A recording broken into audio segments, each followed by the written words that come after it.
দেখুন কত টাকা খরচা হবে সেটা তো একটা অনুমান বলেছে। ৮০ কোটি হতে পারে, তার নিচে হতে পারে। যেমন ধরনের গেট হবে তেমন ধরনের হবে। গেট যদি সুন্দর হয়, সেরা হয়। দেখুন, আমি তো হুমায়ুন সাহেবের পাশে বসেছিলাম প্রেস সচিব হিসাবে।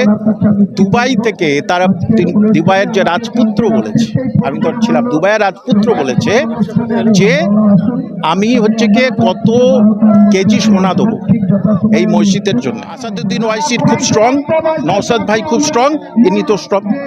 তৃণমূল কংগ্রেস এখানে কোনো খাতা খুলতে পারবে না। তাদেরকে বলছি, বাংলায় এসে মস্তানি দেখাও।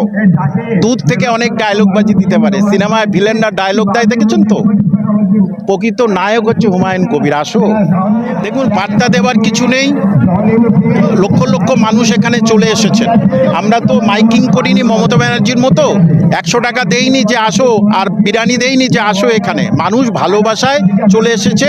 মসজিদ তৈরি হচ্ছে মানুষের রক্তের সম্পর্কে, মুসলমানদের রক্তের সম্পর্কে মসজিদ, সেই জন্য তারা আবেগে চলে এসেছে, শ্রদ্ধায় চলে এসেছে, ভালোবাসায় চলে এসেছে।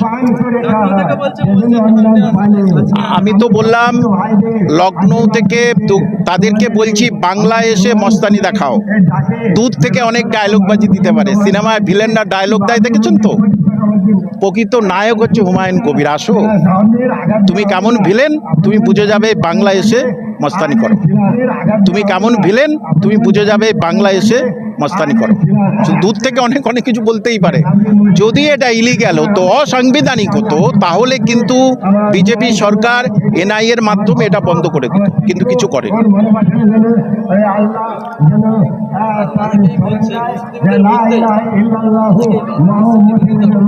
ওরা কাফের।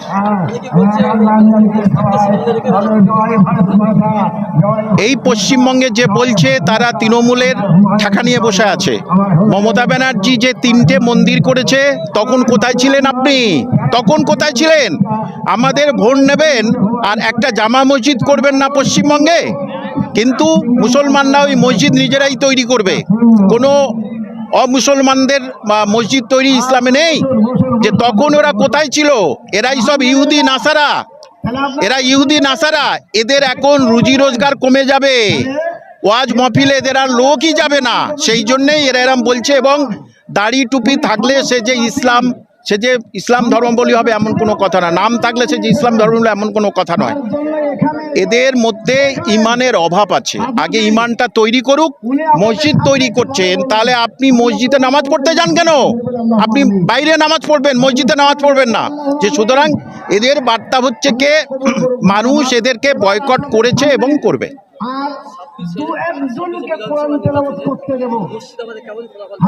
22টার জোট পাবো আমরা, কথা দিলাম। 22টার জোট পাবো। কংগ্রেসকে 2-3টে ছাড়তাম। আমার হুমায়ুন সাহেবের সঙ্গে কথা হয়েছে, কংগ্রেস 2-1টি ছাড়তো। 22টা, কিন্তু তাও বলছি, সত্যি কথাটাই বললে বিজেপি 2টো পেতে পারে এবং পাবে, এটা শিওর। কিন্তু বাদবাকি এই জোটটাই পাবে। ওদিকে আসাদুদ্দিন ওয়াইসির খুব স্ট্রং, নওশাদ ভাই খুব স্ট্রং, ইনি তো স্ট্রং। সুতরাং এখানে বিজেপির এই মানে কংগ্রেসের জামানত বাজেয়াপ্ত হয়ে যাবে এবং তৃণমূল কংগ্রেস এখানে কোনো খাতা খুলতে পারবে না। কামাল হোসেন, প্রেস সচিব, যে ইউপি। আনুষ্ঠানিকভাবে শুরু করে দেব। সেটা আমার সঙ্গে আমার দেখুন কত টাকা খরচা হবে সেটা তো একটা অনুমান বলেছে। ৮০ কোটি হতে পারে, তার নিচে হতে পারে। যেমন ধরনের গেট হবে তেমন ধরনের হবে। গেট যদি সুন্দর হয়, সেরা হয়। দেখুন, আমি তো হুমায়ুন সাহেবের পাশে বসেছিলাম প্রেস সচিব হিসাবে। দুবাই থেকে তারা দুবাইয়ের যে রাজপুত্র বলেছে, আমি তো ছিলাম, দুবাইয়ের রাজপুত্র বলেছে যে আমি হচ্ছে গিয়ে কত কেজি সোনা দেবো এই মসজিদের জন্য। তো ৮০ কোটি তো সাধারণ ব্যাপার। মানুষ পয়সা দিয়ে, মানুষ দান করেছে। কেন দান করেছে? ইসলামিক কালচার যারা জানে, সহিহ বুখারী 450 নম্বরে পরিষ্কার করে বলেছে যে মসজিদ নির্মাণের জন্য সামান্যতম দান করবে, আল্লাহ তার জন্য একটা ঘর তৈরি করে দেবে, বেশ দেয়। হুমায়ুন কবির